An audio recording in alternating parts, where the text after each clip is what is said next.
Hi, so I'm driving next to the lake. Well, it's not a lake anymore.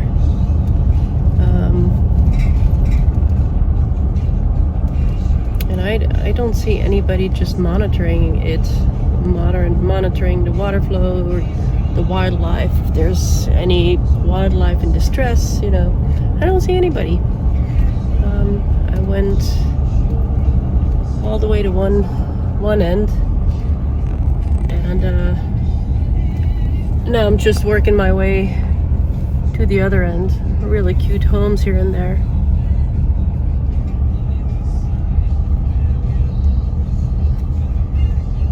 I'm just very surprised that nobody's watching it. So whatever animals are in there and are dying, are stuck in the mud,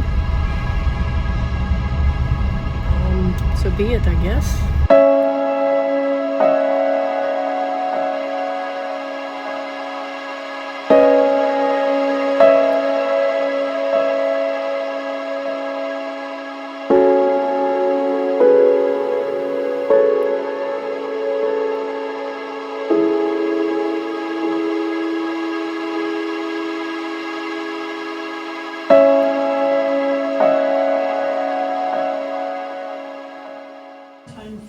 Is it 2 years for replanting? Yeah, so the replanting could theoretically take place all the way.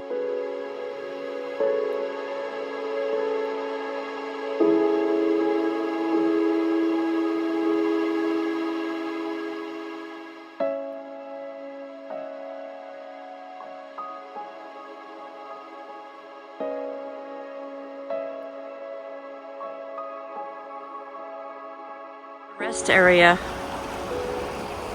off the I-5. Dead fish. Just thought I'd just come and take a look real quick. Dead fish.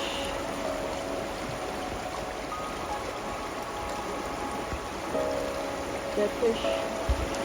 Dead fish everywhere. It's a dead river. It's a black. Oh, Dad. Didn't make it either, huh? Yeah. Horrible. There's another little fella. Hello, where is he? There's another little fella. They come out of the water and they don't make it.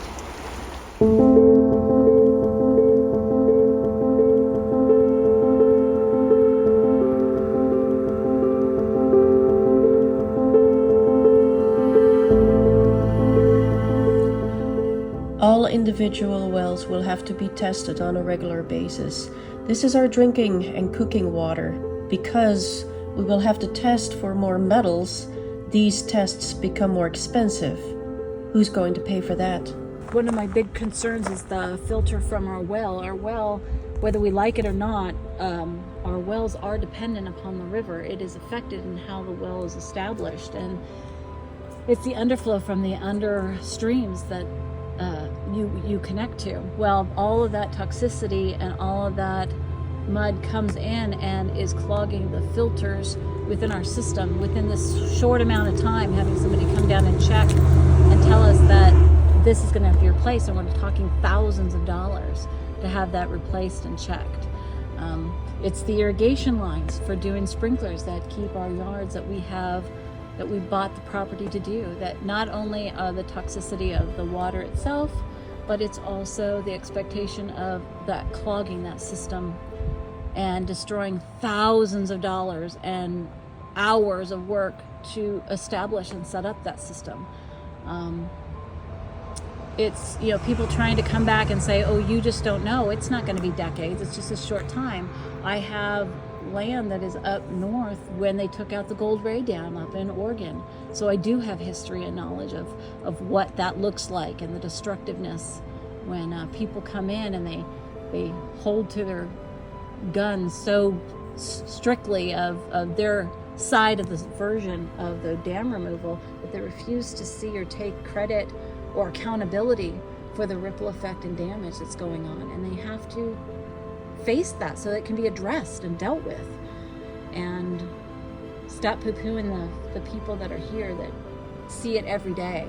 They try to claim their PhD, and I've honestly, so floating the river every day in the summertime, literally every day, I know where the otters are, where the turtles are, where the beavers are, where everything downriver that goes, where the fish, where's the best place for fishing, because I'm in it all the time. And at one point there was the PhD people from the universities coming down to test the water. And I remember stopping on my raft and saying, what are you guys doing? And they were really hush-hush about it, and then finally a couple of the people began to say, oh, we're checking the ecolife, or in the water and seeing how this is all going. And they were saying, oh, there's absolutely no fish here, and there's absolutely no otters here. And I'm saying, you're so foolish. Why don't you ask the people who live here? You're looking in places where you're right, they're not right here, but you go up a half mile and that's where the otters are. You go down to this next section, that's where the fish are. They go into it with this attitude of like, oh, we looked in this one spot or these couple spots and it doesn't exist and that's why we need to do it. And they're just not being honest. They are truly just not being honest. And when floating down the river and asking them that and then having that answer, and then when I told them exactly where to find the otters, exactly where to find where the deer go in, exactly where to find where the best fishing holes are, they completely blew me off and got defensive with me and just kind of labeled me, making comments about that they're the professionals and that I'm just trying to come against them and hinder the process of the dam removal. And it just isn't the case. There's just, again, so many better ways of dealing with it. I am not saying there weren't things that had to be done. Most of us agree with that absolutely, but this was not the way.